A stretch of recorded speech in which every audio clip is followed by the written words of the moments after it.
all my life. That's the joint right there. What? You don't know nothing about that. Chill. Once again, it's on. What's up, y'all? Yo.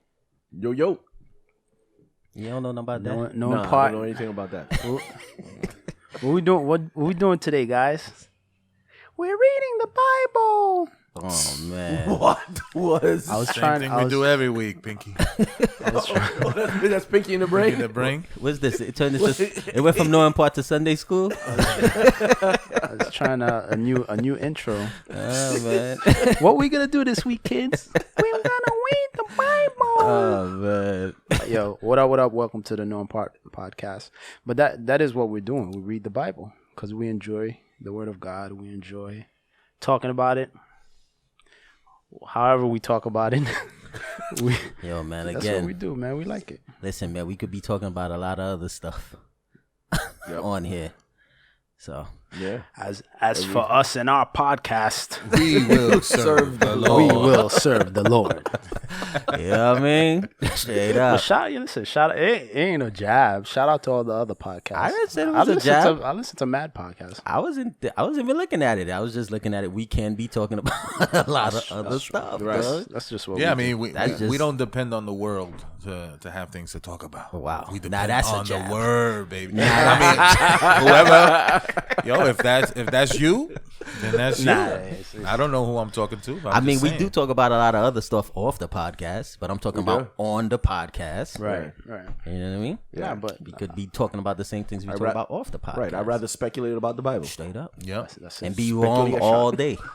I'm okay with that. That's what we do. That's it. It's called liberty. Yeah, man. So what's up? How y'all been? I feel like I'm high. Why do I feel weird today? I feel awkward. Lean back. See? You see? I got you. Lean back. I'm quick, baby. I woke up early this morning. Oh, man. Nah, man. Everything is... Everybody cool? Listen, man. The whole world's going to hell, babe. But Jesus...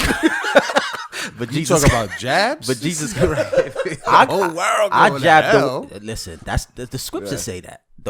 The world is fading away, right? talk about That's what the word says. Yeah. The world is fading away, but that just means our salvation is near, B. That's all it is. Look at you. You always looking for More gloom and doom. But Go ahead. Hit him. it's all about grace. But that's the setup. That's the setup. Go ahead, man. It's a setup for Nah, you I'm to. It's just about saying, what? listen, Into the it's grace. Give about 'em the grace, hope. baby. Give 'em the hope. Listen, there's mad hope out there. It's just that it all evolves or revolves around Jesus Christ, baby. That's it. Amen. That's it, There man. you Forget, go. get vaccinated with the blood of the Lamb. That's all you need, man. That's all you need. Hey, man. Word. I blame you. Listen, we're not getting money for these episodes, so we can say whatever we want. Yeah, man. They could demonetize us. We're not getting monetized. That's true. We can say whatever we want. Go ahead. Yo, man. Like I said, man, for you to be able to see the bright side, there got to be darkness, B. You know, that's what's gonna push people to Jesus Christ. Yeah. That the whole world's going to hell, bro. That's where it has to go, so that now the truth and God and Jesus to become brighter and brighter. Yes. You know, and I feel like as Christ comes into the world, who is light, and He is the ultimate light, dog. Things are gonna be being, revealed. So now these things that were probably people were just going by with their lives and not seeing, now things are being seen. And I think that's because light is coming into the world, the true light.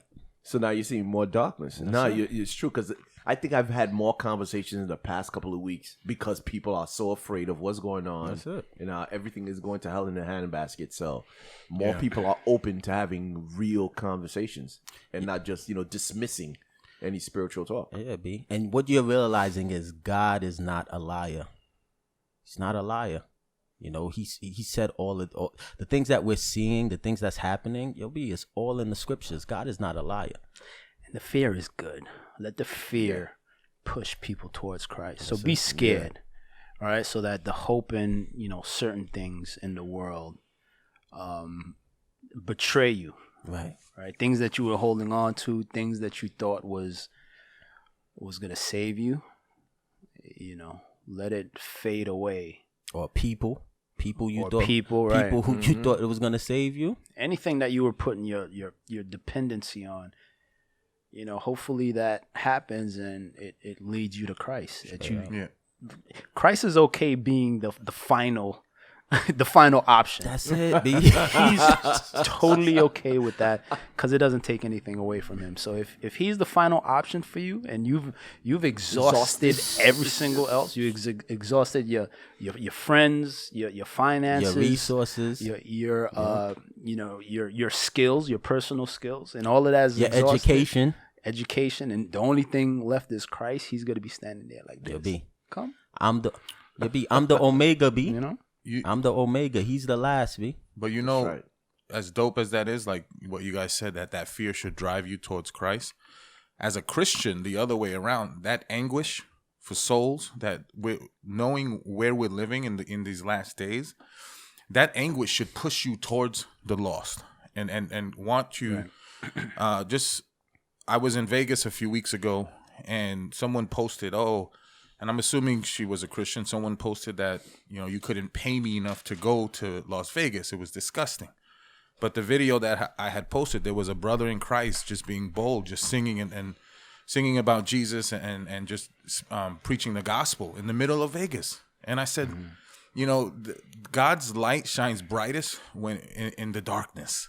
So why would you as a Christian not want to go into these places and reach the lost, especially when we're living in a time where God can come any minute? Right. We the anguish that we have in us that desire should be for souls and to bring as many with us as possible. So if fear drives you to Christ as a Christian, that anguish should drive you to the lost in the days that we're living. Yeah, Christians have Twitter fingers too. They do. I've noticed that. What do you mean? Twitter fingers, They like to post. Just comment. Yeah, everybody's a thug. Everybody's tough in the comments. Keyboard warriors. Yeah.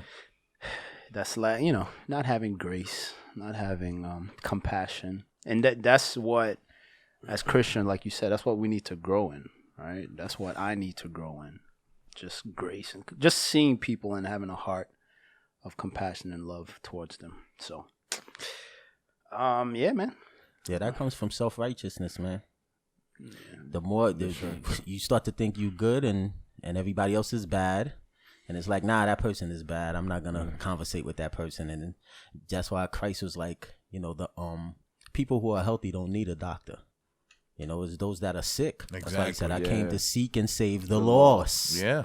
That so if your mission ain't, like you said, is driving you to the lost, then your mission ain't Christ's mission. Christ's mission was to seek and save the lost. Yep. So if you think you're too good to deal with the sinners, which you are, then self-righteous, dog. Yeah. And I still feel awkward today. I don't know why. What's going on? Sing. I don't know. Think about his love. Let's sing. How Think great about is our God. Sing with me, how great. Wait, I got a better idea. How this guy just hijack my... I got a better idea. Oh, we'll see how great is our God. Our God is great, but y'all singing is terrible. This guy hijacked my worship. Chill, bro, chill. We had to. Hey, listen, Genesis 31.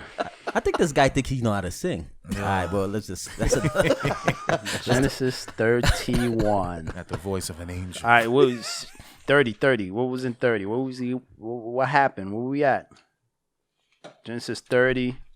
We're dealing with the life of Jacob. Mm-hmm. And his just... We read about his prosperity. All the sheep. The marriage. Mm-hmm. The kids being born. Mm-hmm. The conflict in the marriage. The conflict just with Jacob and Laban. The craziness that's happening. And then... and we left off with his prosperity. How he, Laban tried to give him stuff, and he was like, "Nah, I'm gonna work for it." And he did the whole thing with the herd. I mean, the sheep, and yeah. So we're here. The poplar sticks and that whole genetic thing that was happening. Yeah. That Marcus thought he was doing some deception. Yep. So in 25 after Joseph was born, he came to the point where he was like, all right, I should leave, right? Me and my family, we should get out of here. And again, Laban was trying to convince him to stay. So they came up with this deal with the whole, striped and unstriped animals, speckled and unspecked animals, right? Mm-hmm. And it is this weird thing, right? I thought it was weird. I thought it was odd. You guys said that this was what shepherds did, right? And obviously I didn't, because it seems like I think it was something supernatural involved too. I mean, I think God definitely was behind it somewhere. We get that afterwards. No, I think it was before that, because God had made a promise with him, like, dog, I'm gonna take care of you. So I mean, it looked weird what he was doing, but I just felt like this was a man who trusted God. He knew that his uncle was a shyster, and that's why he was like, I don't want nothing from you. You know what? I'm gonna work for it. And I just felt like God blessed it, because that's the promise that they made. Right, but I'm talking about Jacob. Why did he do it? Do you what guys believe that was part of shepherding? That's what all shepherds do, and this was regular, or it was odd? That's what I want to understand. Oh no, it was definitely odd. It was odd. Yeah, I think it was definitely odd. It was something that's weird. Yeah. Yeah. All right, so that's where we got to. So yeah, let's go to 31. Let's read from 1 to 21. 1 through 21. Okay. Now Jacob heard the words of Laban's sons, saying, Jacob has taken away all that was our father's, and from what was our father's he has acquired all this wealth. And Jacob saw the countenance of Laban, and indeed it was not favorable toward him as before. Then the Lord said to Jacob, return to the land of your fathers and to your family, and I will be with you. So Jacob sent and called Rachel and Leah to the field, to his flock, and said to them, I see your father's countenance, that it is not favorable toward me as before, but the God of my father has been with me. And you know that with all my might I have served your father. Yet your father has deceived me and changed my wages 10 times, but God did not allow him to hurt me. If he said thus, the speckled shall be your wages, then all the flocks bore speckled. And if he said thus, the streaked shall be your wages, then all the flocks bore streaked. So God has taken away the livestock of your father and given them to me. And it happened at the time when the flocks conceived that I lifted my eyes and saw in a dream, and behold, the rams which leaped upon the flocks were streaked, speckled, and gray-spotted. Then the angel of God spoke to me in a dream, saying, Jacob. And I said, Here I am. And he said, Lift your eyes now and see, all the rams which leap on the flocks are streaked, speckled, and gray-spotted. For I have seen all that Laban is doing to you. I am the God of Bethel, where you anointed the pillar, and where you made a vow to me. Now arise, get out of this land, and return to the land of your family. Then Rachel and Leah answered and said to him, Is there still any portion or inheritance for us in our father's house? Are we not considered strangers by him? For he has sold us, and also completely consumed our money. For all these riches which God has taken from our father are really ours, and our children's. Now then, whatever God has said to you, do it. And then Jacob rose and set his sons and his wives on camels, and he carried away all his livestock and all his possessions which he had gained, his acquired livestock which he had gained in Paddan Aram, to go to his father Isaac in the land of Canaan. Now Laban had gone to shear his sheep, and Rachel had stolen the household idols that were her father's. And Jacob stole away unknown to Laban the Syrian, in that he did not tell him that he intended to flee.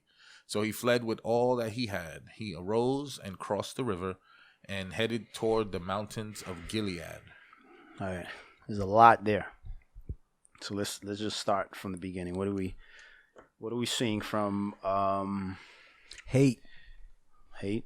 Yeah, From jealousy, Laban's sons. Mm-hmm. Yeah. What are they seeing? His wealth, all the stuff that he's gained.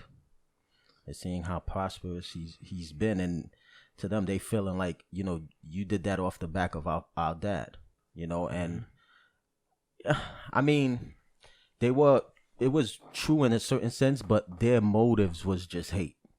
You know, it was just jealousy. It was envy, envious. and I think they looked at it more as, if you know, all that stuff that you took, that's we're gonna inherit that. That's our inheritance. You know, so I don't think they were really more worried about their dad. It was more about them, because when your dad dies, he's gonna pass on things. So it's like, if our dad has less, then we're gonna have less to inherit.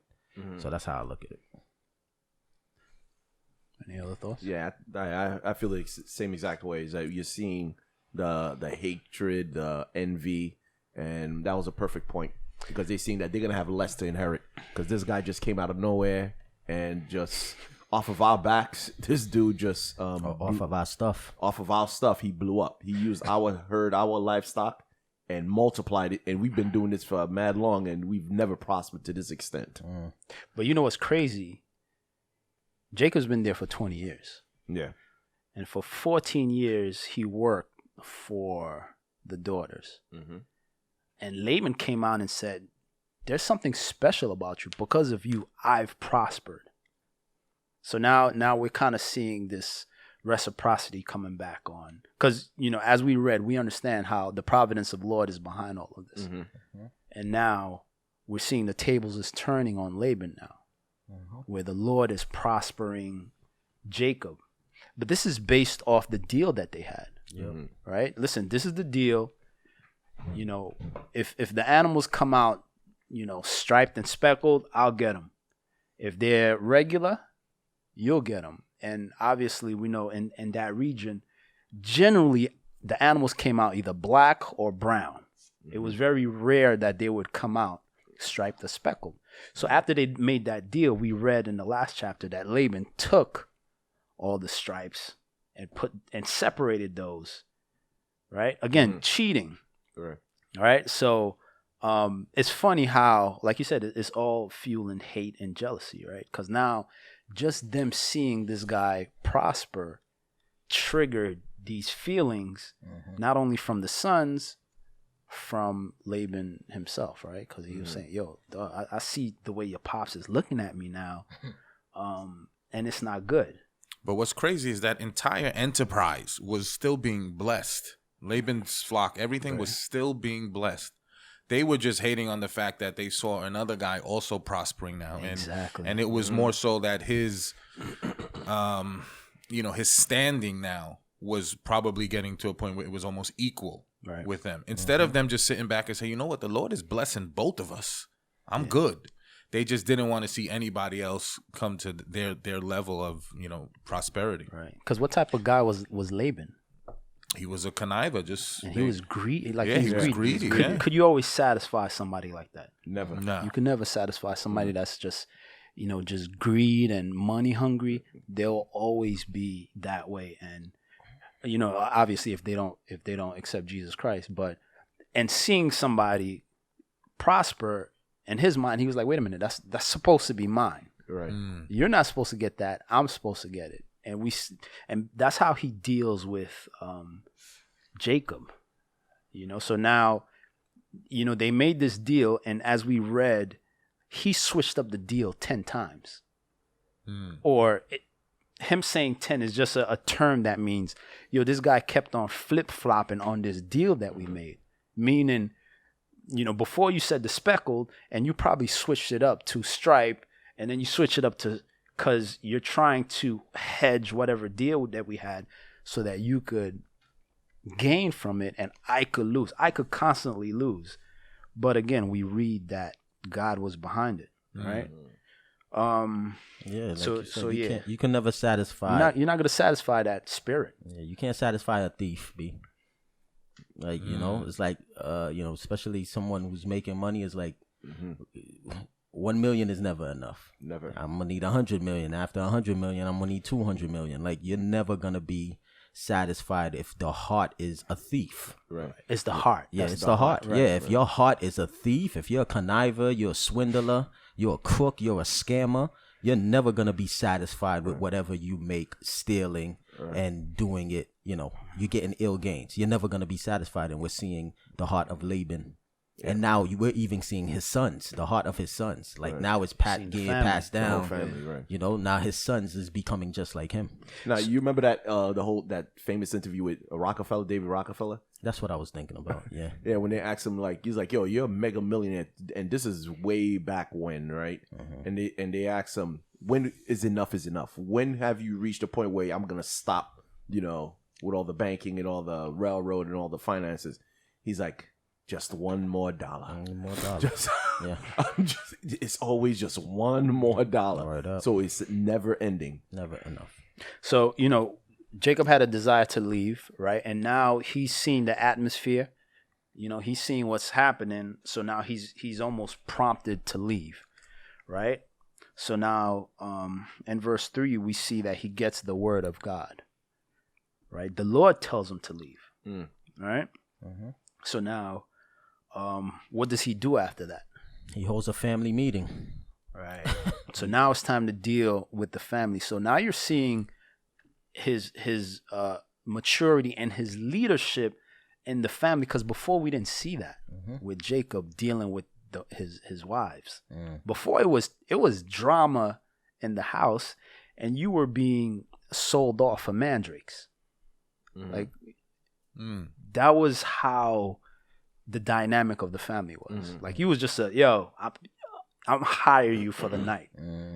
That was his position. But now we're seeing in a position where he's calling a family meeting, and he's being a leader in that situation, right? And it's interesting how who he calls first. He calls his wives.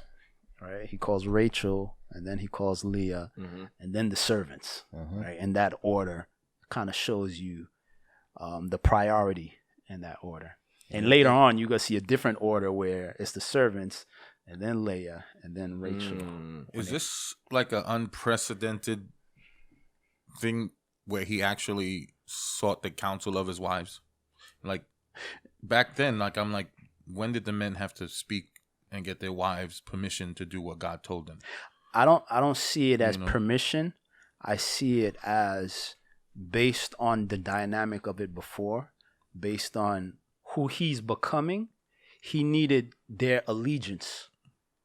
Like we all have to be on the same page, because they could have easily said, we're staying with Laban. Right. That was the culture. So he wanted, listen, I'm going to come together and I'm going to start revealing everything to you. I'm going to reveal the word of God to you. And I want to know if you're on board. Yeah. Right. And I think it was I think this situation, you got to understand, he's at their house. This is their dad. This is family. You know, so I think he understood it's not going to be an easy thing. It has to be a decision. It's the same thing like it was with, I think, Rebecca and Isaac.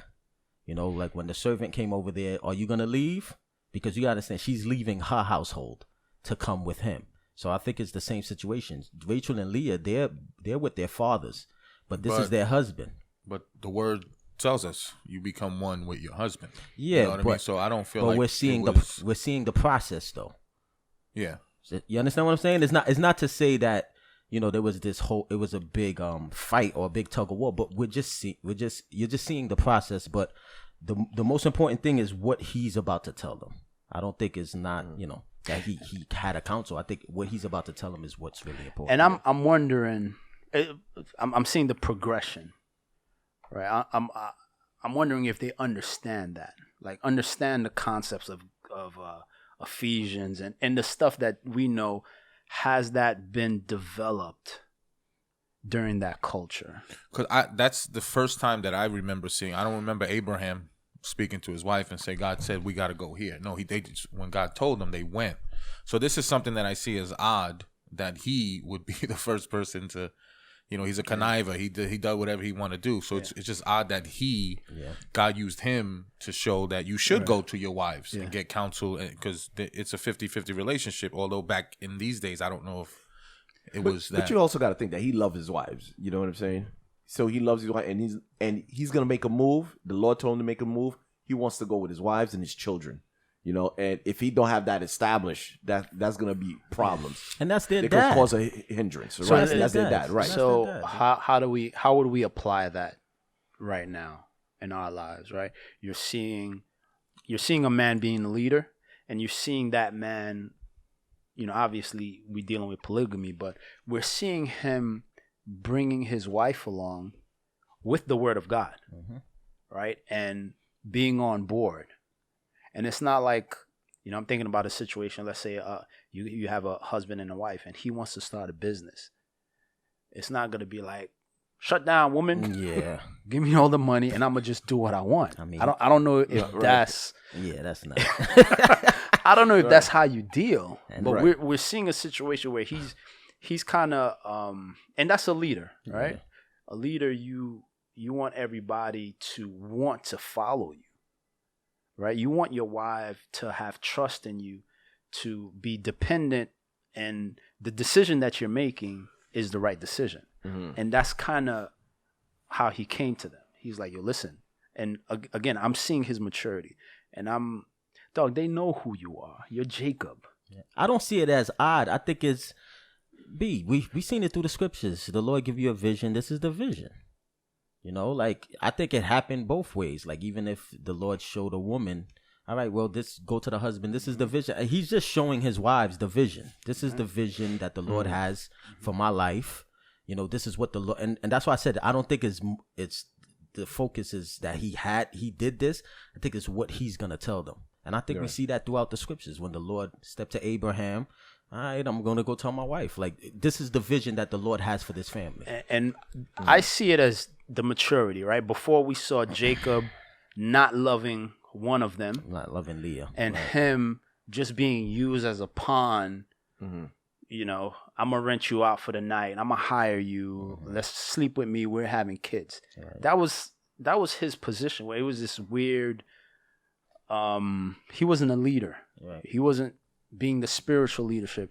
And I see this as him being the spiritual leadership, right? And he had integrity working for Laban. For 20 years, like I worked for 14 years. I worked for the wives, and for 6 extra years, I worked for the flock, right? Because usually, the whole point is, after you get married, you would work for 7 years, but then you would get the income, so you could start establishing your home and start establishing your family. Jacob didn't get that; he was getting robbed the whole time. But I also see slightly. He's still Jacob, and you gotta understand that's the thing. Not with that part. The thing is, okay, you just became prosperous. You gonna break out. You want everything. The way you're leaving, I think maybe he didn't feel comfortable with the way he was leaving. Do you think that you're gonna be sneaking off? Because you gotta understand, this is tension. You're seeing that your uncle, he's not feeling you no more. His sons is not feeling you no more. And it's like, okay, and you gotta understand, this is Jacob who schemes. So it's like, all right, I gotta break out. And I know I can't just break out the way I want to break out, because the last time I tried to break out, look what happened. So I know I'm gonna sneak out. I need the help of my wives because you gotta understand, he has things now. It's just not him and his wives. Now you got children. And now you got all these things. You got herds. I think he just wanted his family. He wanted to leave with his family. No. I agree with that. But I'm saying how he was doing it. You need your wives on board to do it like that. Right. You understand what I'm saying? I'm not saying that of course, Jacob want his family. God has made him prosperous, but it's like he's still, the way he's leaving, he's like, I need you guys on board. Right. To move like this, because I'm about to sneak out. So real quick, in that speech that he gives, he proclaims his faith to God. Right, we're seeing that, and he gives credit to God now. Right, and what he's telling them. So now, what did the wives say? What was their response? They were like, our dad, like, what do we have left here? So it's like they had this conversation between themselves. It's like, it says, are we not regarded by him as a foreigner? For he has sold us, and he has indeed devoured our money. So if his own children felt like strangers in his house, imagine how he was. Remember before when I was talking about how he accepted Jacob? he was treating Jacob even worse. Right. Because now his daughters is like, yo, you're right. Yeah. This guy blew all our bread Mm-hmm. because those 7 years that Jacob worked, that was supposed to come to them for their inheritance. Mm-hmm. But it ended up going to Laban. Yeah. So now they're kind of co-signing what Jacob is saying. Like, your dog, our dad is the worst. Yeah, no, I agree. I totally And agree. we feel like strangers, and he blew all our bread. Yeah, Right. I totally agree. And like you said, how Jacob is presenting it, you know, he's giving God all the credit. Uh-huh. You know, it's like verse 7, he says, but God did not permit. Verse 9, he says, thus God has taken away the livestock. So he breaks down the whole scenario. This is God's doing. You know, God made me prosperous. God did this to your dad. This ain't me. Like, you know, I know the word around the household is, you know, I blew up off of whatever the sons is saying, and your dad is probably saying one thing, but it's like you got to think about the word that was going around, because that's how the chapter start. But Jacob is more like, nah, I know what you're hearing, but all of this was God's work, and he's showing them the vision that God is behind this. Right. So, do you think Jacob would have left, or would he have the capacity to leave if the Lord didn't tell him to leave? Because the Lord told him to leave.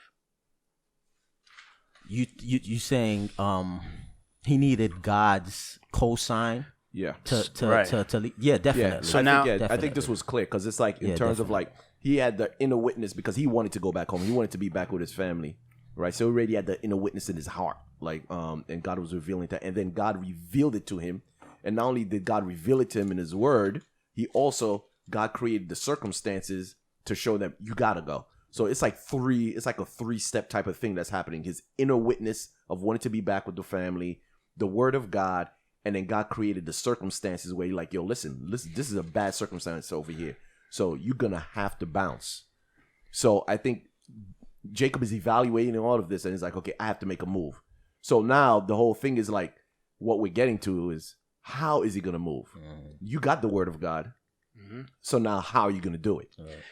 So this is how I understand that whole speckle thing he was doing. Because he got the Word of God. He got this vision where God was like, listen, I'm going to bless you, and showed him animals mating, and it's coming out in his favor. Right. But again, Jacob still being Jacob, I think that part, he was using some pagan ritual or some pagan magic, trying to figure it out. But it was working. So in his mind, he's probably like, oh, this works. Okay, I see but what it was you're really the Lord like, look, no, I'm gonna make you prosperous. So okay, I see you know, what you're saying. it wasn't some prenatal impression Right, that was happening, or some, you know, you're able to inherit these characteristics because these animals are seeing these stripes, and they're mating in front of it, and then they're having striped babies. Right. No, it was the Lord like, nah. I mean, it could have been that maybe the Lord gave him those instructions as well. I mean, the same way you're speculating that it was a pagan but I mean, thing he was doing. It doesn't say. But it doesn't say that it was a pagan thing either. No, but You know it's what I'm saying? odd. That's an odd ritual. That's why you could always be like, maybe God told him. The same way God revealed him in the dream. Maybe he's not saying the entire. But what did he see from God? He saw animals mating and having kids, and it's prospering specific him. colors, right? And all of it ties back to everything that the Lord told him before. I got you. I'm gonna protect you, and I'm gonna make you prosperous. Yeah, and we know that it was God who 100%, told what babies to be born, what color. Like, that was God. But what I'm saying is maybe the Lord gave him that instruction, what to do, so that he followed it. I don't know. Obviously, as we've seen the story progress, it's still Jacob being Jacob, right? And it's gonna reach a point where he loses all his strength. We're introduced to Jacob, his strength, right? Lifting the rock. He said for 20 years, I've served your pops with integrity, with all my strength. This guy was like, he was productive, and the Lord was with him, and he was being blessed.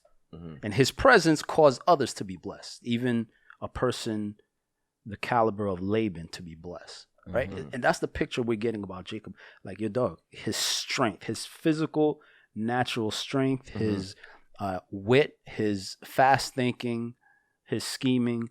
That's the picture we have of Jacob, you know. And I just see it that you try to figure out that dream and try to make it happen. But now I understand it was the providence of God that whole time. Yeah.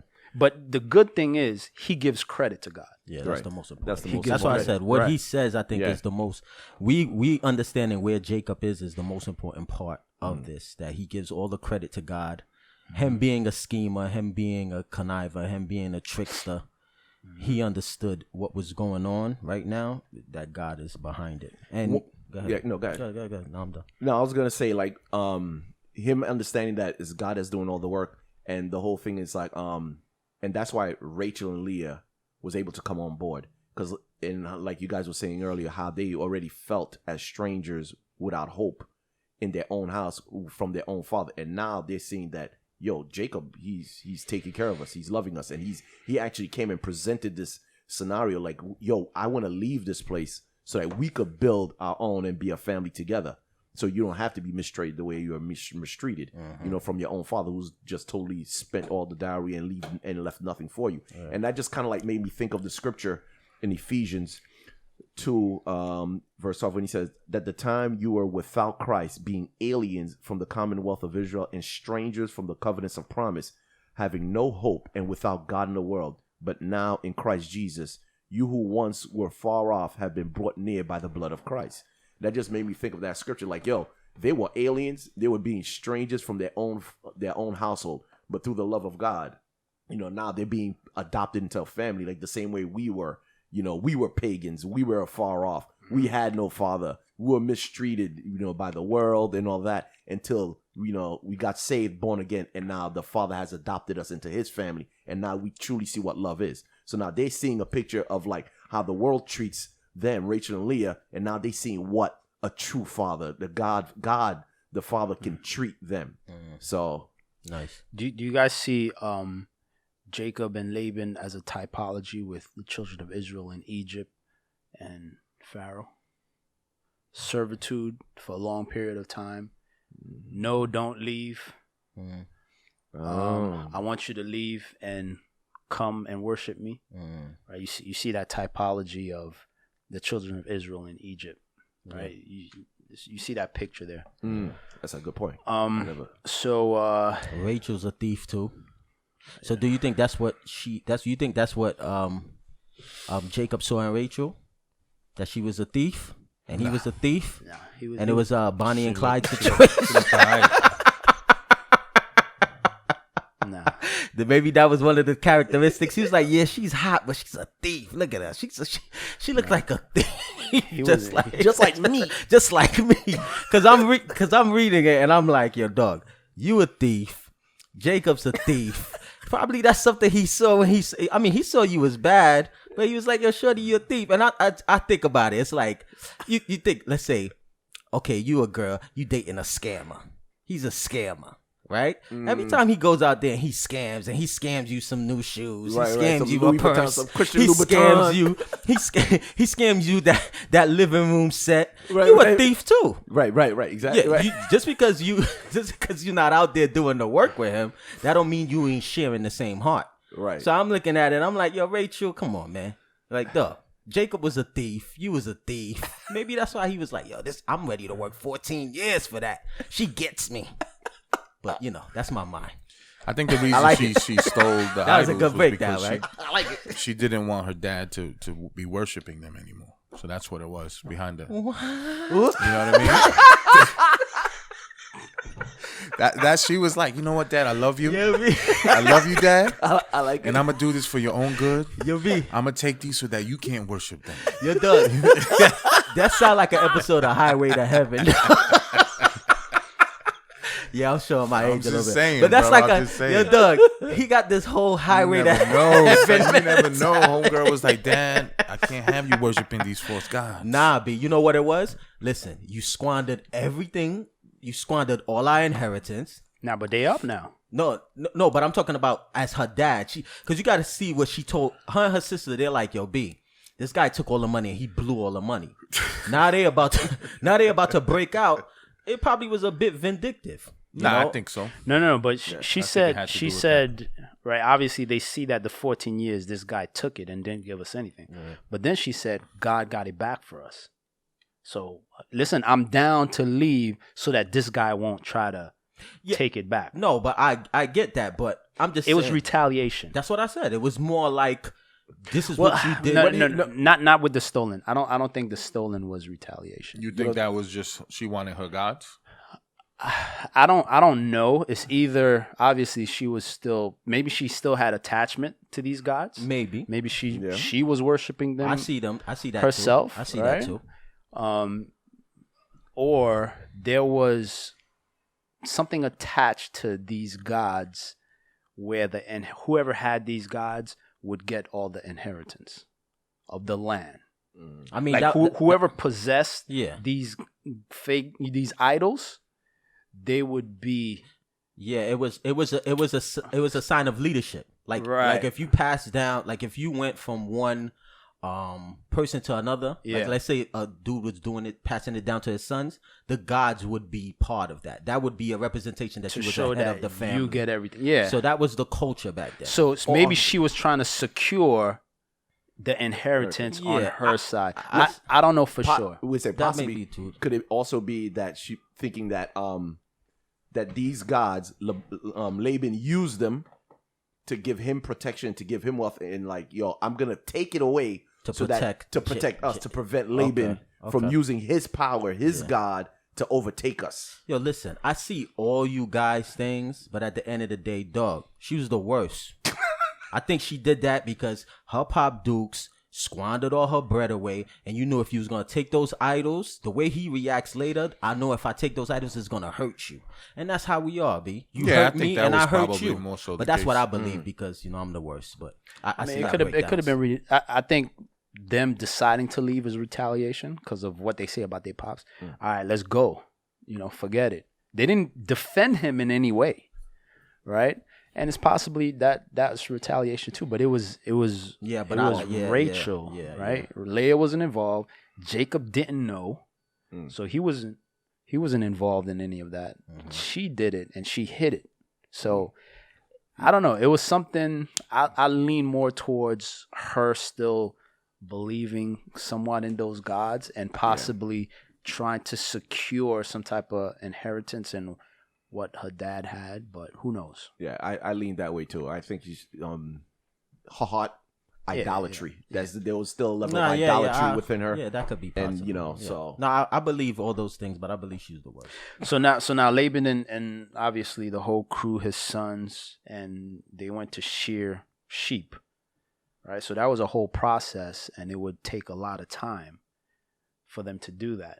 So they went to someplace, obviously they went someplace far enough where they didn't even notice that Jacob was gone for 3 days, right? Until they got word later, like, oh, Jacob dipped, right? And when did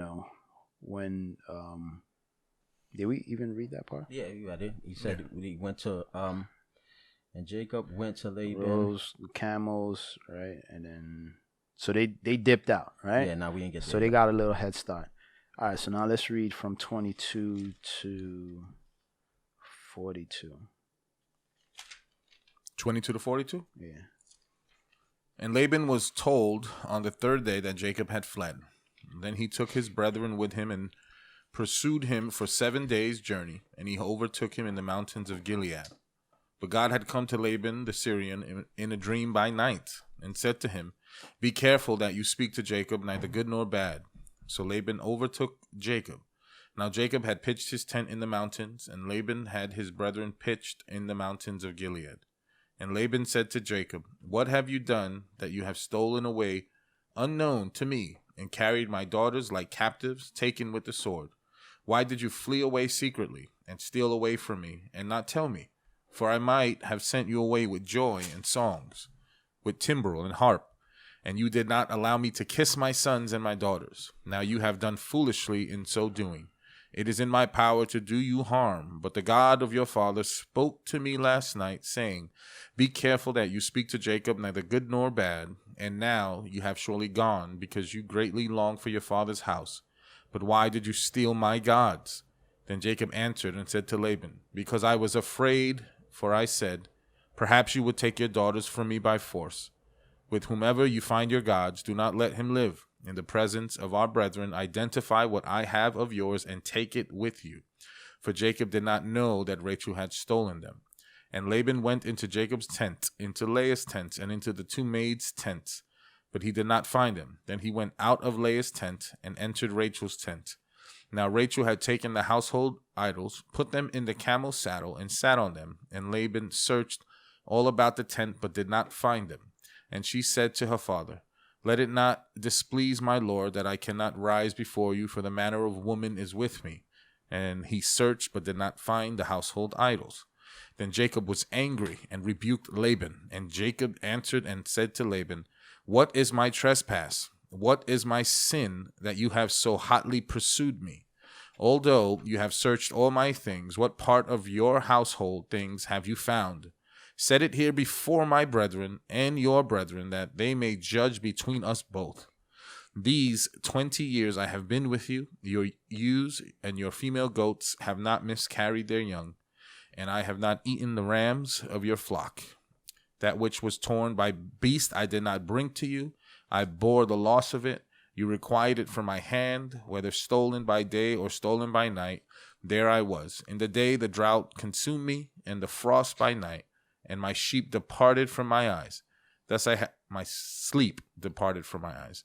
Thus I have been in your house 20 years. I served you 14 years for your 2 daughters and 6 years for your flock. And you have changed my wages 10 times. Unless the God of my father, the God of Abraham, the fear of Isaac, had been with me, surely now you would have sent me away empty-handed. God has seen my affliction and the labor of my hands, and rebuked you last night. Oh, wait, to where? That's good. That's good? Yeah. So he's on the run again. He's back on the run. Jacob's on the run again, dog. First So he ran from Esau, now he's running from Laban. So Jacob got the family. Everybody's on the same page. Yeah, we out.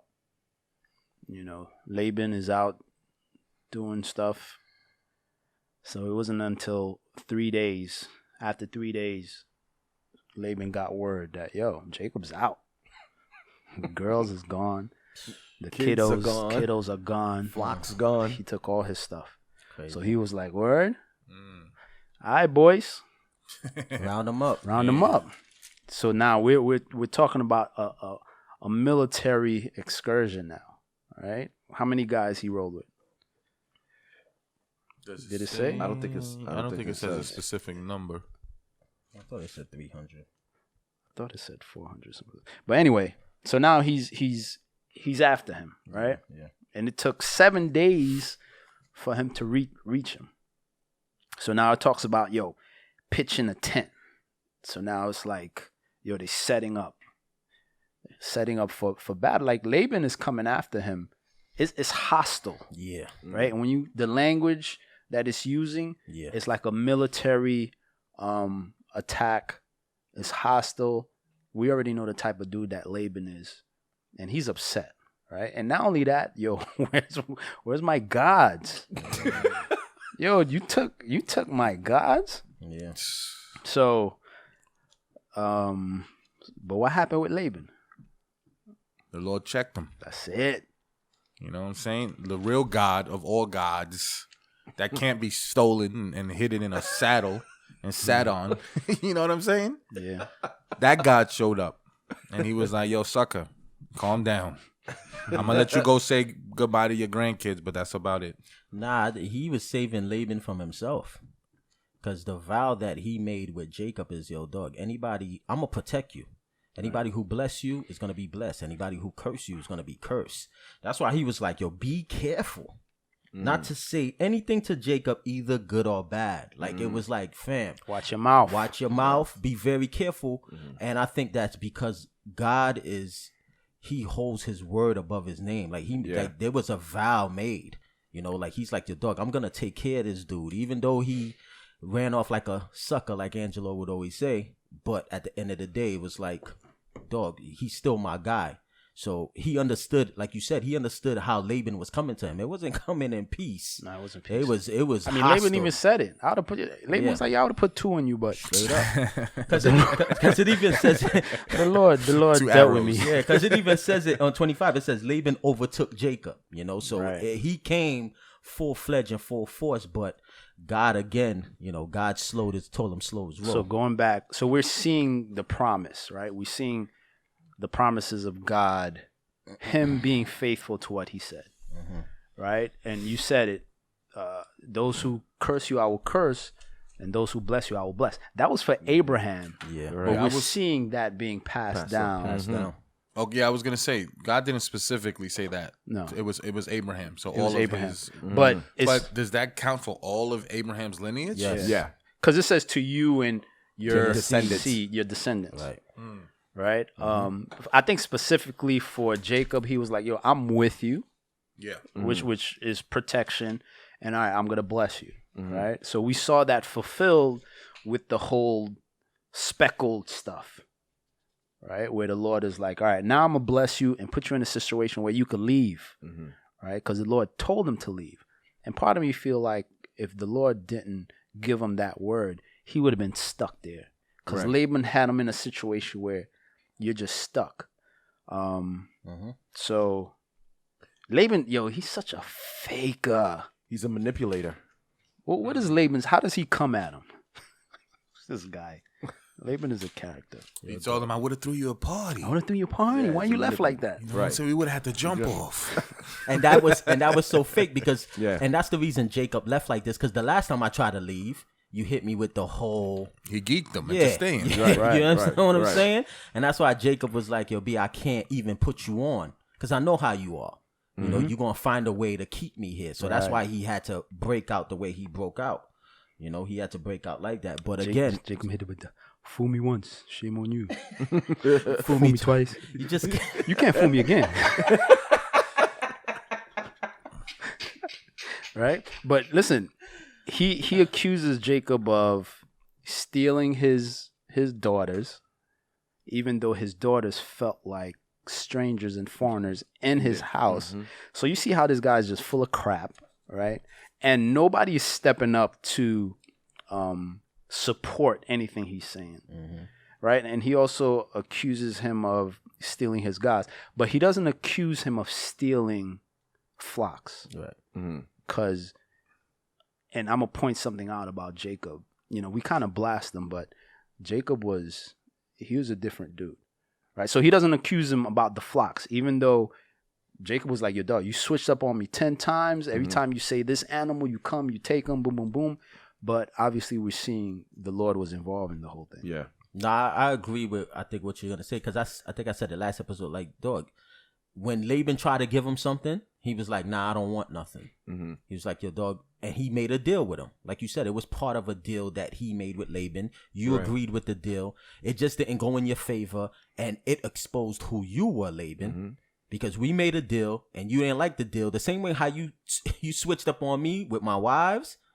Now I'm giving you a deal and you didn't come up on top of on this deal. And because of that, now you hating on me. But it showed that Jacob was like, "Nah, I don't want no handouts. I'm gonna work for mine." Right, because Laban would have used it. You know, because if he would have taken that handout, he would have used it, because you see that Laban is a manipulator, Right. which is one of the worst things, is to deal with manipulating people. And all of us have a little bit of manipulating, try to get people to feel sorry, do this to get your way. And you know what I'm saying? That is the typical nature. You know, when people try to sell you stuff, the knocking on doors, "Oh, why don't you sign this? Why don't you get this?" And then you're like, the thing is, they don't give you the option to say no. They make you feel guilty. And that is one of the worst things. Yo, you ever got? I got hit with that the other day. Yo, I'm gonna tell you something. Yo, you ever went to the timeshare? Those guys are good. Those guys are good. Yo, the timeshare is the ultimate. When I went to get a timeshare, dog, I was like, "Yo, dog, It's witchcraft. yeah."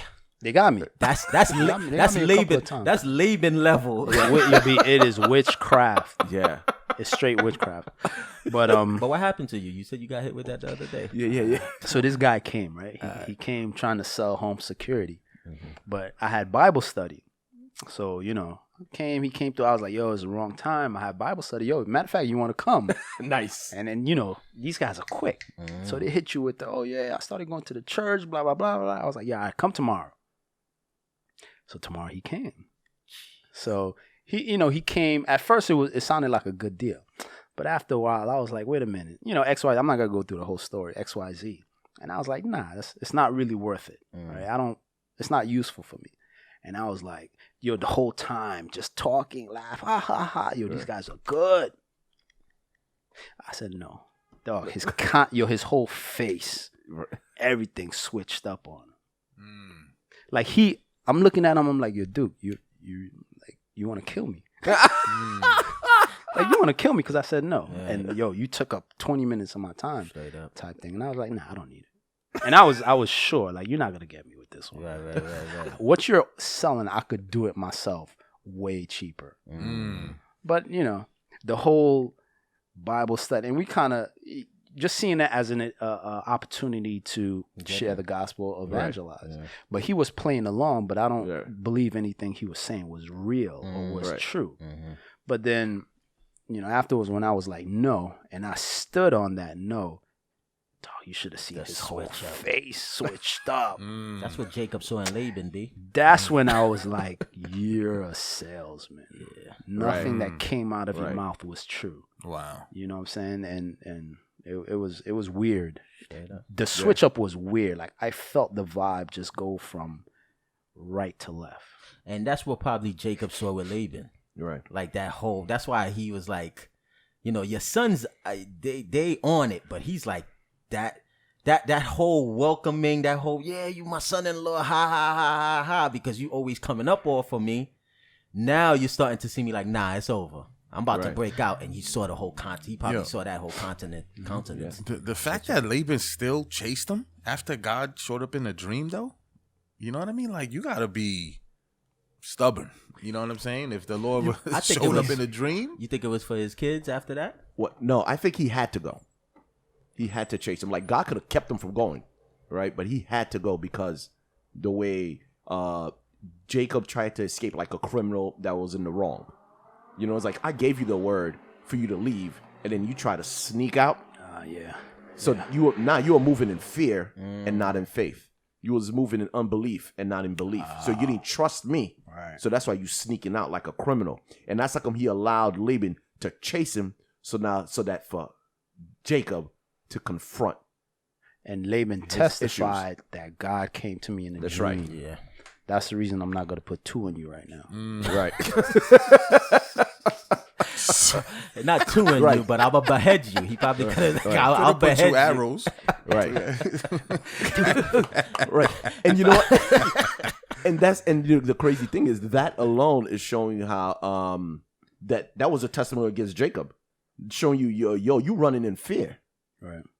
This dude, this pagan had to tell you that, the reason I didn't do anything is because God came. Yeah, that's a good point. So you should have been moving in faith from jump. And you should have confronted me as a man and said, I'm bouncing with my family. That's what I was saying. So, I mean, if you really think about it, we're dealing with a fugitive who's been running for 20 years in fear. On the run again. And then he's still on the run in fear. Like, Jacob was scared. I mean, a fugitive, though? From Esau. Why was he a fugitive? Because he stole the birthright. Yeah, he's a thief. He's a thief. You're gonna see why. Yeah, he's a thief, dog. But here, he stole it fair and square. Whoa. You know what I'm saying? I don't know how you could use steal. That's what I said. He stole it from a fair and square, right in his face. But we get one of those from Ange every episode. I know it, son. No, but you notice when Laban stepped to him the first time and piled on the crock of mess that he was talking about his daughters and the relationship, and I wanted to kiss the kids. Yeah. All of that was fake. And Jacob is kind of like, yo, I was scared. I was scared you would have taken them away. I was scared of this or that. And, obviously Laban accused him of stealing these guys that Jacob had no knowledge of. And this guy almost put himself in a situation where he could have gotten himself or one of his daughters killed, right? Because he was like, yo, if you find it, put that person, to death. Right. Just you being presumptuous, you jumping ahead, and you just saying something stupid, not understand. Obviously, he didn't know, right? But we see the fear in this guy, like he's scared. So Laban goes through, and you see the story, the climactic part. Like you could imagine this as a movie where he's going through everybody's stuff, and the last person he goes to check is Rachel, right? And she has it. She's sitting on the camel. She has it in the camel pouch sack or whatever camels had on their backs back then. And she's sitting there, and we come to this climactic part where he steps to her, and then she tells him, yo, no disrespect, I can't get up because it's that time of the month. Right? And obviously, you go cultural, women is unclean and whatever. But he searches and he couldn't find nothing. And after he couldn't find nothing, and Jacob is like, you ain't got nothing, this guy becomes emboldened. And he starts venting. He said he berated Laban. He starts venting at Laban. You ain't got nothing. I got all these witnesses here. You over here accusing me of stealing. Like, Duke, what's wrong with you? You crazy. Like, why are you doing this to me? I don't deserve this. And then he goes into venting. And what I'm going to say about to defend Jacob, this dude was a dude of integrity. Like, we're saying, Jacob, you're the thief, you're the thief, you're the thief. Right. That really wasn't his character. Because him talking about, listen, when the animal got killed, got devoured, I took the loss of that. Right. That's not a character of a thief, right? So he's saying all these things about the animal. He's saying all these losses that I was taking. He's saying all these times that you switched up on me, but I maintained my integrity throughout the whole time, right? So I'm like, wait a minute. When I was reading, I was like, yo, this doesn't fit into this character that we put on Jacob. This guy did. That's why it goes back to a couple of episodes when I was talking about how Jacob loved the legacy, how Jacob was, he had the vision. He had the vision of the promise of God. The only problem is he used unethical means to try to make it happen. That's where he messed up all the time, right? He tried to use his strength to bring about the promises of God. But I think when it came to other stuff, he kind of dealt straight. For the most part. I think it was a struggle. What do you mean? Like, dog, it's not. You gotta understand. He witnessed God on that on the Jacob's ladder. Bethel. So he had an experience with God. So I think when he got to Laban's house, this is a man who had an experience with God, who understood who God was. But again, it's the flesh and the spirit. It's a struggle. No, you understand what I'm saying? So I wouldn't say that wasn't his character, but I believe that this is a man who it was his character. But again, you're a man who had an interaction with God, and now you're being sanctified. And I think that's the walk as a Christian. It's like before you meet God, dog, you are a swindler, you're a thief. And then there's moments, like you said, and I think you said it best, where you have lapse of faith. You have lapse of faith. It's not to say that, that's not your character, but now you're being introduced to this God who's like, I'm going to take care of you. I'm going to provide for you. I'm going to do this. So now your old nature, there's times where, you're going to have to make choices. You're going to be met with situations where, dog, you're going to trust, you're going to have faith in God, and there's going to be moments where you're not, and you're going to rely on the fall old back man. to the old man. Right. The reason I say that, because all the stuff that he did that was unethical, it had to do with the promises of God. And for him to say, dog, I worked for you for 20 years and I never did anything wrong by you. 20 years. I'm looking at the time, and I'm looking at, if I apply that to the character, and you're working with somebody that is shafting you every chance he gets. Right, but I think that came after the Jacob's ladder. Like, he has this moment with God where we understand. But all the situations before had to do with the promise. Understand what I'm saying? Yeah. No, right? I get what you're saying. So that's why I'm trying to give a little more grace to Jacob and saying that you was a shyster from the womb, Right. holding on to the ankles, Right. when it came to the promises of God, because you were sold into that vision. Esau wasn't sold into the vision of God. Yeah. Okay. You were sold to that vision of God, and you used your natural strength and your natural skills to bring that about. But I think when it came to dealing with other people, Right. he had some integrity. Okay. Right? All right. Because, I get what you're saying. yeah. So, Okay. and the only reason I'm saying that is like, yo, dog, this guy, I'm reading his frustration over here. And he was like, yo, for 20 years, when the animals got killed, you didn't know about it because I took the loss. That's not something that a person whose heart is. So my question to you: would you attribute that with after the interaction with at Jacob's ladder, like after seeing Jacob's ladder? I think it grows. Again, all of it is progressive. Right. I think it grows because even with Jacob's ladder, you saw him trying to take control of the situation. Well, if you do this, do that, and the Lord is like, all right, man, whatever. Right. I'm still gonna honor your little deal. Okay.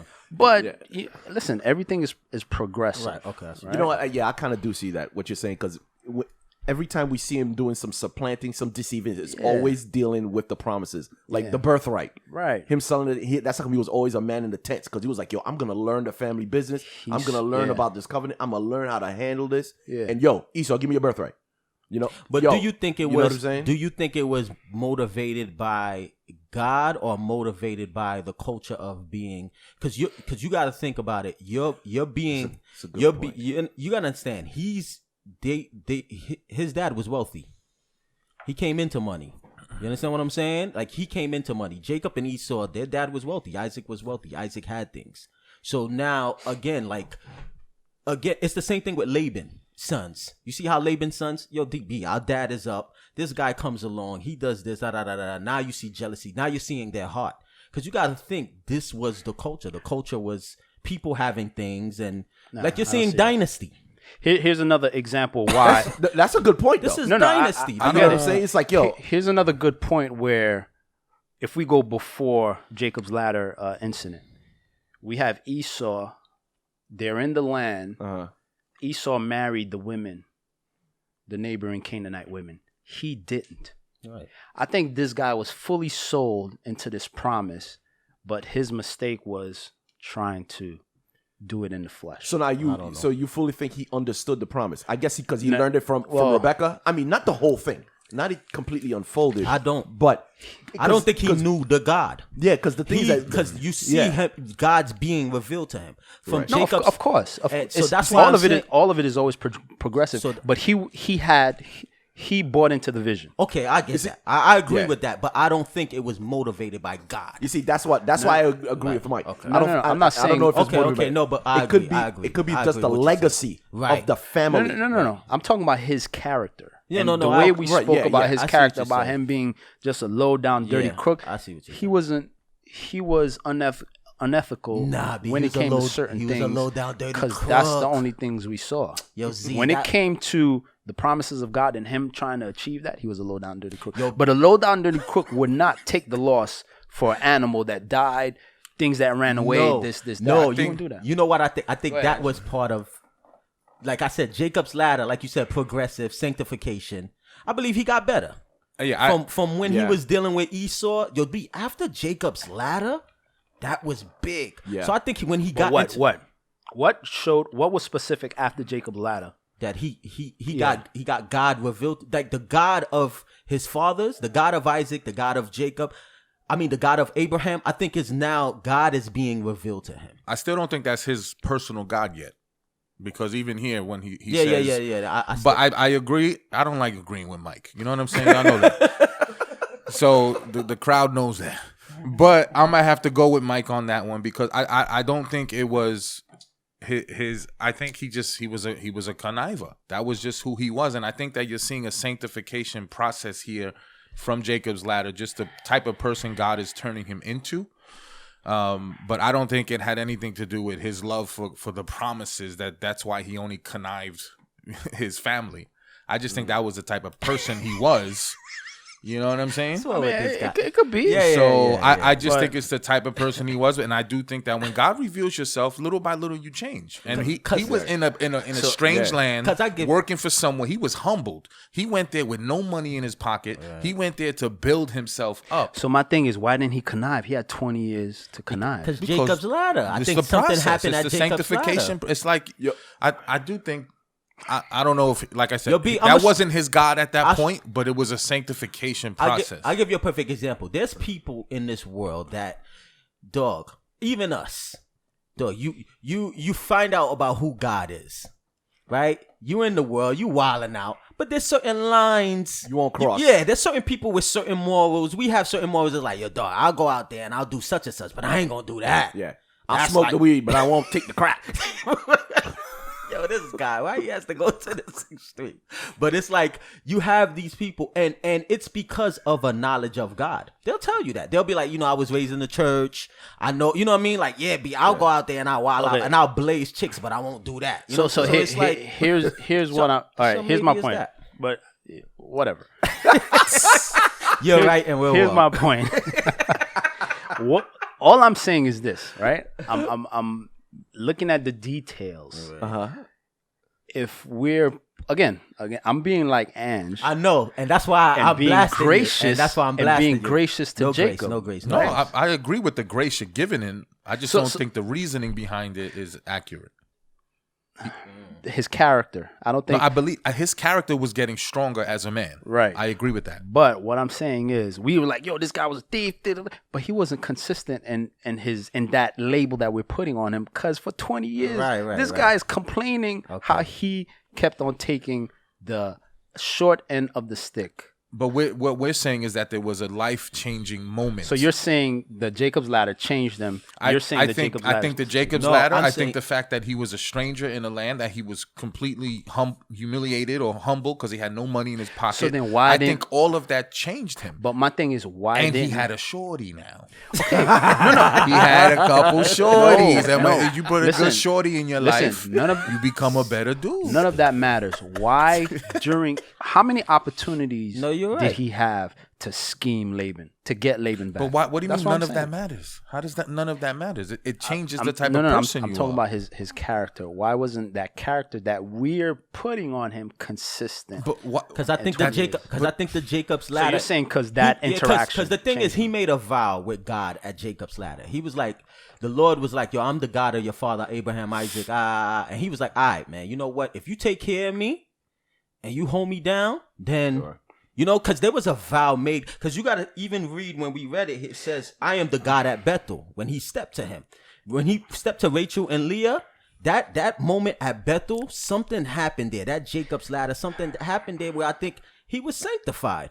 And what we're seeing is a struggle. We're seeing a man being sanctified. There's moments where he's gonna be. There's moments where there's integrity. I don't think you guys understand what I'm No, saying. I do understand. I totally get it. understand. I get it. We just don't agree. All right, so with let's you. move on. Yeah, let's move it. Let's move it. Because you guys are runk. I'm joking. No, but So let's yeah. Another thing I wanted to bring out with this whole, I do think though, Jacob had the right to be angry. Yeah, he did. He had a total right. But I think one point to get out of this is that it was just 20 years of being silent. And bottled up anger, frustration. and the frustration. And I think that's one thing that we have to keep in mind is that, like, the scriptures tells us in Ephesians, don't let the sun go down on your wrath. Because if you let the sun go down on your wrath, you will explode at the end. Like, I mean, thank God that he was held back, because easily Jacob could have went buck wild and attacked him. Then it would have been all out war. Do you think he felt bad because it's like, your dog, I schemed my brother. This guy's scheming me. I deserve everything that I'm getting. Listen, be. he For those 20 years, you're saying? he carried guilt for 20 years. Yeah, that's what He I felt. carried I felt guilt. that too. And I also yeah. see a situation where, right, you might be in a hostile work environment where you feel you're getting the short end of the stick, where you feel you're getting passed up for promotion, Right. where you got to do all the dirty work, and you see other people prospering off of your work, Right. right? And then we also see in a moment that the Lord could bless you Right. in that situation, right? Because the Lord, throughout the whole time, the Lord was with Jacob, right? But the situation that he was in for 20 years, he maintained this level of honesty and this level of integrity throughout the whole thing, even though he saw the his mistreatment. Yeah. Right. He saw that, he was aware of that, but he was still honest in his work, and he worked with integrity, and the Lord blessed him at the end. I agree with that. Abundantly. Yeah. So, practically in us in a situation, we could be in a job where, I hate this person, this is the worst. God is there. Like, he could be using that to change you, like we're talking about. He could be using that situation to sanctify you. But still in that situation while you're there, just maintain that integrity, right? Continue to be that light, continue to work as if you're working unto God, so that you could be that testimony, so that you could continue to be that light. And I think the main thing about that is understanding God is your provider. Like Jacob, that's what Jacob tells his wives. God provided for me. He understood this thing wasn't coming from Laban. This wasn't coming from my how smart I was as a shepherd. He really believed this was coming from God, that God is keeping a promise to me, and he understood that. And I think that when those moments happen, when somebody get a promotion before you, or you didn't get that raise, dog, God will always provide. He knows exactly what you need, and I think that's where you need to stay. Yeah. So I mean, as Christians, provisions is something that we shouldn't. Jesus took it to an extreme. He was like, look at the little birds, they eat. How much more important is you? Right. And if you really meditate on the message he's trying to convey, like, that's not something you should like worry about, right? Don't let the lack of provisions become this God or this religion that you worship. And you have to, And I think that was the main fight between Jacob and God, because like you said, he's always scheming to. What did he tell God? To gain, huh? What was the deal he worked out with God? If you provide, I'm gonna, Right. So that was the main, was. I feel like that was the main narrative in Jacob's story. And then we're seeing a situation of a guy where the only way he knew how to provide is through his strength. Because he was doing it for 20. Like, I was real good at that. Right. I was able to use my muscles. I was able to use my intelligence in order to provide. Yeah. You know what I'm saying? And he's like, I'm making other people's. But then God honored his requests. Right. And those last 6 years, we see that. Yeah. So now that's like right? You see the progression. It just took another step, understanding who this God is. All right, so let's finish up the last section. And Laban answered and said to Jacob, these daughters are my daughters, and these children are my children, and this flock is my flock. All that you see is mine. But what can I do this day to these my daughters, or to their children whom they have borne? Now therefore, come, let us make a covenant, you and I, and let it be a witness between you and me. So Jacob took a stone and set it up as a pillar. Then Jacob said to his brethren, gather stones. And they took stones and made a heap, and they ate there on the heap. Laban called it Jagar Sedutha, but Jacob called it Galeed. And Laban said, this heap is a witness between you and me this day. Therefore its name was called Galeed, also Mizpah, because he said, may the Lord watch between you and me when we are absent one from another. If you afflict my daughters, or if you take other wives besides my daughters, although no man is with us, see, God is witness between you and me. Then Laban said to Jacob, here is this heap, and here is this pillar, which I have placed between you and me. This heap is a witness, and this pillar is a witness, that I will not pass beyond this heap to you, and you will not pass beyond this heap and this pillar to me for harm. The God of Abraham, the God of Nahor, and the God of their father, judge between us. And Jacob swore by the fear of his father Isaac. Then Jacob offered a sacrifice on the mountain and called his brethren to eat bread. And they ate bread and stayed all night on the mountain. And early in the morning Laban arose and kissed his sons and daughters and blessed them. Then Laban departed and returned to his place. Yo, B, that's all Laban wanted to do, B. He just wanted to see his kids, B. That's what I'm He just saying. wanted to see the grandbabies. He was like, yo, B, how you gonna leave and I don't even get to kiss the babies, B? Yep. All right. Come on, son. Y'all the worst, dog. Where the grace with Laban? He got the grace in that dream he had. That was his grace. The Lord probably put a 9mm at his door. How you get a dream from God, right? And then you still go to these tents looking for your little gods like this. Like, where my gods? Where my gods? But the real God just came and showed himself. Yo. You should be at your knees asking the real God for forgiveness. But you're still looking for your little wooden figurines. Like, come on, people are stupid, bro. Yeah, and if your God could be stolen, you have the wrong God. You got the wrong God, bro. Imagine we go to church. They stole Jesus today. We can't even worship. Can you imagine that? Your God, your God was getting bled on. Oh, that's nasty, son. I just thought of that. I'm like, yeah. I'm lying. I mean, no, I think he was. I don't think he was right. The little figurine was right there. You think lying? You think God let all of that happen to be like, yo, B, this is your what God. this is what I think about you. Your God was getting. Yo, B, people come out their house and the Benz and the Bentley be gone sometimes. Gods get stolen all the time, dog.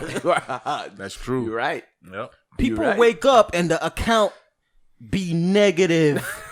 Where they be like, yo, dog, I had 10 grand in here. Somebody just scammed me out of 10 grand. God got stolen. And I'm devastated. Where's Mammon? And I'm done. Gods get stolen all the time, dog. So. Somebody came in and souped your shorty. So now you just facts. And you just lost your shorty. Yup. Yeah. Your God just been taken. Gods get stolen all the time, man. Or your wig collection get taken. Yo, why? I'm lying. Yo, Tell me I'm lying. Yo, dog, you are the worst. The lace front collection. Yo, what's wrong with you, man? You know what I realized here? I was like, God is gonna protect and He's gonna provide, no matter what's going on in your life, no matter who's doing you dirty. Like you brought up, just like you being at a job, like your boss could be doing you dirty. Whoever is quote unquote providing for you. Your boss is doing you dirty. Your leaders, whatever leader that you're following, it could be your government, it could be whatever, who's providing for you, and they switch up on you, and all of a sudden, now you're in a place where you're looking for provision, and at the end of the day, God is always gonna provide for you. Like if you're His and you belong to God, He's always gonna protect you. He's always gonna provide for you, no matter what goes on. No matter if the person who is supposed to be providing for you switch up, if they fire you, they lay you off for whatever reason, I feel like you should never worry. And I think Jacob is a prime example of that. He had somebody he was working for. They switched up on him. He had to go on a run, but God, always provided for him, and he understood that. So it's like no matter where you're at right now, I mean, if you get fired tomorrow because of whatever, dog, God is going to provide for you. Don't worry about it. Amen. So we're seeing just an end to this saga, this part. So they work out a deal. Laban is just fake. So they work out a deal. They set these pillars to be witnesses, and ultimately they're like, listen, don't pass this point coming with the hot sauce, and I won't pass this point coming with the hot sauce to try to cause harm, So it was a non-aggressive pact that they did, right? Listen, go your way, I'll go my way, but listen, if you cross over here, then is going to be dramas. But only if you were coming for beef, you mean? If you're coming for like beef. But ultimately, I'm like, visit their family if they wanted to, but ultimately, I like it though. If you cross this line, then you coming for beef. That's what it is. Don't come back. Don't come back. Don't come back. Don't come back over here. You think so? Yeah. I don't know, because it says if you do it for harm. That's what they say, but who is Laban to tell this dude he can't marry no more shorties? That's a deal. They make a deal. You throw in what you want, and Jacob throw in what he want, and what did Jacob throw in? Listen, he's trying to be the father that he never was, right? Trying to protect his daughters and protect their inheritance. Because the idea is like, all right, if you marry somebody else, then the inheritance will probably get split, and the kid, he's just trying to be the grandfather that he wasn't, because his daughter was like, "Your dog, you the worst." And I think God used that to kind of protect the nation of Israel. Like, you know, like, 'cause you got to think about it. Like, Rachel and Leah, they're the ones who bore the 12. So if he had like 15 kids, maybe it would have been off.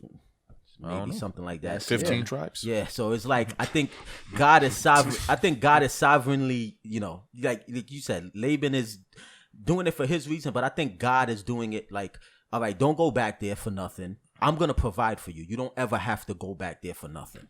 You know, so I think God is sovereignly doing something where he's like, okay, he's starting to isolate the nation of Israel, like really, okay, separate them from anything from their past, anything, because this is it.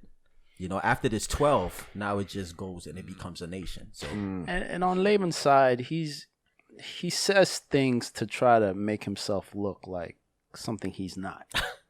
I would have threw you a party. Yeah. You didn't have to leave this way. Or I want to protect my daughter's interests. That's when he's saying don't marry somebody else. That's pretty much what he's saying. I'm trying to protect their interests. But the daughters are silent. Nobody is supporting anything he's saying. Right. This guy just lost. First of all, he lost Jacob, who was the blessing. He lost his daughters. He lost his grandkids. Yeah. Right? And he got checked by the Lord. Like, dude, don't even move your mouth to say something crazy. Right? It was synonymous. Your words were synonymous to your actions. Like, yo, just be neutral. Don't go over there and do anything crazy. So, but it's just Laban being Laban. Right. You know what I'm saying? So they close out this deal. Obviously, you know, they have a feast at the night. And then, you know, the next morning, Laban departed. So that's the end of this chapter. Yeah, Jacob just I think you see a lot of growth in Jacob. A lot was revealed about Rachel. Like, I think Rachel's one of the main characters in here, just stealing the gods, then even lying about stealing the gods. You know, like that, you seeing more of the character of who she was. And Laban, you seeing Laban, that's being more revealed about him. But you're seeing God intervene. I think that's the most important thing. That God, that when Jacob's life was on the line and it got real thick, like God intervened. And just like how he did with Abraham, you know, like when Abraham, you know, lied about, you know, Sarah and the whole situation, and he came through the dream to, Abimelech, and was like, yo, listen, this is what's going on. You're seeing God, you know, sovereign. You're seeing his sovereignty, you know, like you seeing man's free will play out, but God, you see him always intervene, and that's the affairs of men. Yeah, and I think that's the that's the beauty of belonging to God. You know, there's safety there. You know, no matter how thick things get, no matter how much we screw things up, right. God, you know, who loves us is gonna intervene. And you see how he came to Laban. You know, he was like, yo, don't touch this dude. Like, yo, be careful.